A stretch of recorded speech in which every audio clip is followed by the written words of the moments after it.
আমরা টিভিতে, সিনেমাতে, পত্রিকায় আমরা দেখেছি লগি বৈঠার ঘটনা।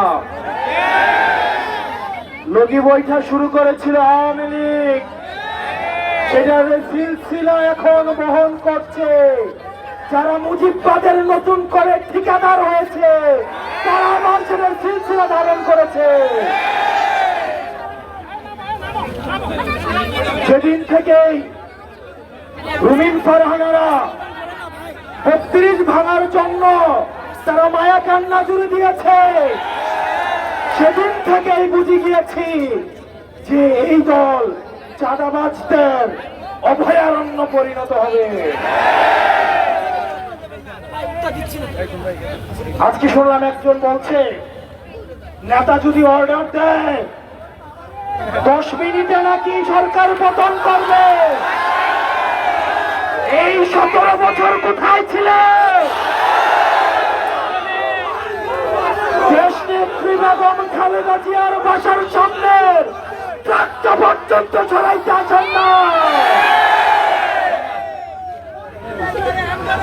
আমি জনগণকে বলবো, আজকের ঘটনাকে আপনারা মুড়ে মুড়ে আপনারা বিগ স্ক্রিনে মানুষকে দেখান, তারপরে সিদ্ধান্ত নিতে বলেন যে পরবর্তী বাংলাদেশটা কোন চাঁদাবাজদের হাতে তুলে দিবে।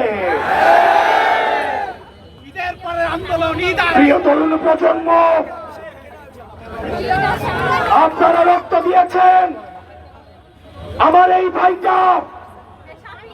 ভাইটা চোখ হারিয়েছে। আমার এই ভাইয়ের কাছে জিজ্ঞেস করতে হবে। তারা বলছে আমাদের যেহেতু যতদিন না পর্যন্ত নির্বাচন হয়, তারা যদি সরকার গঠন না করে তাহলে নাকি এগুলো অব্যাহত থাকবে। ব্যাপারটা হচ্ছে এমন, আমি চুরি করতে থাকবো, তাহলে আমাকে বাসার চাবিটাই আমার হাতে তুলে দাও।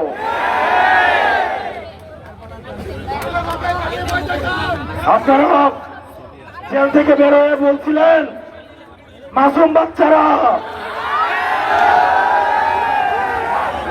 আর আজকে আপনারা বড় বড় কথা বলেন। আজকে আপনারা মুজিববাদের ঠিকাদার হয়েছেন। আমরা দেখছি বিএনপির আরেকজন রয়েছে, জয় বাংলা স্লোগান দেয় ওনার প্রোগ্রামে। যদি বিএনপি করে জয় বাংলা স্লোগানই দেওয়া লাগে, তাহলে বিএনপি করার কি দরকার, আওয়ামী লীগ করা উচিত। এই পাটপাটদের জন্য বিএনপির ত্যাগী কর্মীরা আজকে বঞ্চিত, নির্যাতিত, নিপীড়িত। তারা এতদিন ধান খেত, ঘুমাতো, ঢাকায় এসে রিক্সা চালাতো। আমার বিএনপির ত্যাগী ভাইদেরকে, কর্মীদেরকে এই নেতারা, এই পাটপাটরা প্রতারিত করেছে, প্রতারিত করছে, প্রতারিত করবে। প্রিয় দেশবাসী, অনেক নেতা রয়েছে বিএনপি, আমরা বর্তমানে দেখছি তাদের গাড়িতে আওয়ামী লীগের সময় শুধু পতাকাটাই ছিল না, না হয় একজন মন্ত্রীর সকল সুযোগ সুবিধা তারা ভোগ করেছে। আমি চ্যালেঞ্জ দিয়ে বলছি, বিএনপির শীর্ষ নেতৃবৃন্দকে চ্যালেঞ্জ দিয়ে বলছি, প্রয়োজনে ফেস টু ফেস আমি ডিবেট করতে রাজি।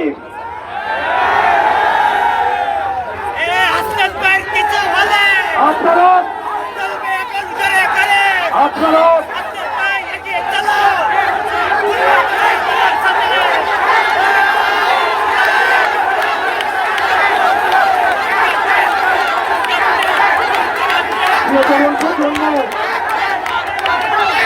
প্রিয় তরুণ প্রজন্ম, আমাদেরকে ভয়ভীতি দেখানো হয়। আমরা যে এই জীবনটা যাপন করছি, এই জীবনটাই আমাদের বুনাস জীবন। আপনি কারে বই দেখাবেন?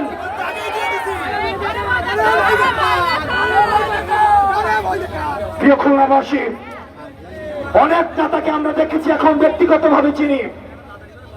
এই 17 বছরে তাদের সম্পদ তো কমেই নাই, বরং তাদের ফ্ল্যাট বেড়েছে, তাদের সম্পদ বেড়েছে, তাদের ব্যাংক হয়েছে।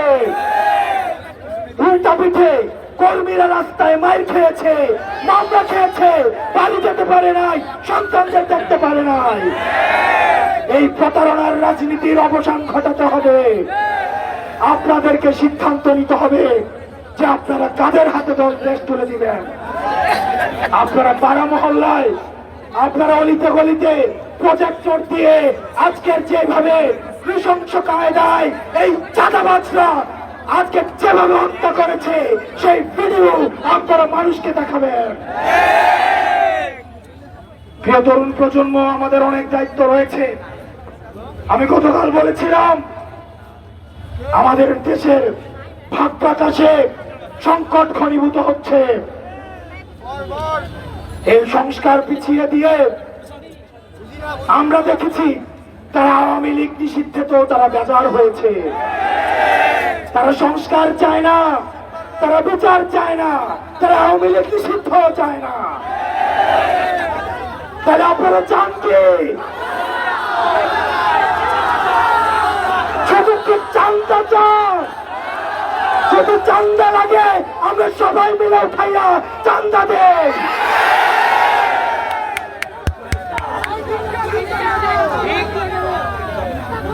বিএনপি নেতৃবৃন্দকে বলবো, আমি সম্মান রেখে বলবো, আপনাদের অনেক রাজনীতিবিদের বয়স আমার বয়সের আরো 3 গুণ।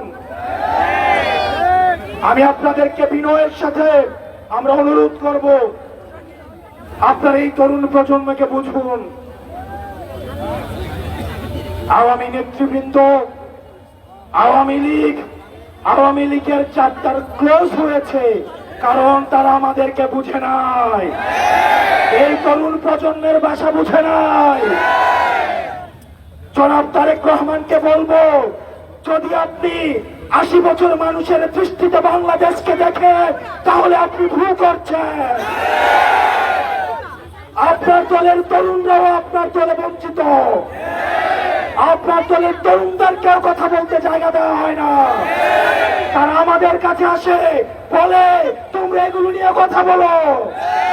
তারা আমাদের কাছে আসে, বলে যে তোমরা বলো যে বিএনপির কাউন্সিল কবে হয়েছে, এটা কি তারেক জিয়ার মনে আছে? বিএনপির অনেক নেতৃবৃন্দ আমাদের কাছে বলে, আমরা বলেছিলাম আমরা রাজনৈতিক খেলার নিয়ম পাল্টাবো, সাথে সাথে আমরা খেলাকেও পাল্টাবো। এই জেনজিকে আপনারা চিনেন না এখনো। এই জেনজিকে টাকা দিয়ে কিনা যায় না। এই জেনজিকে কোনো পয়সা দিয়ে কিনতে পারবেন না। এই জেনজিদের লুটপাটের ব্যাংকের দরকার না। এই জেনজির প্রয়োজন আছে শুধু মানুষের ভালোবাসা।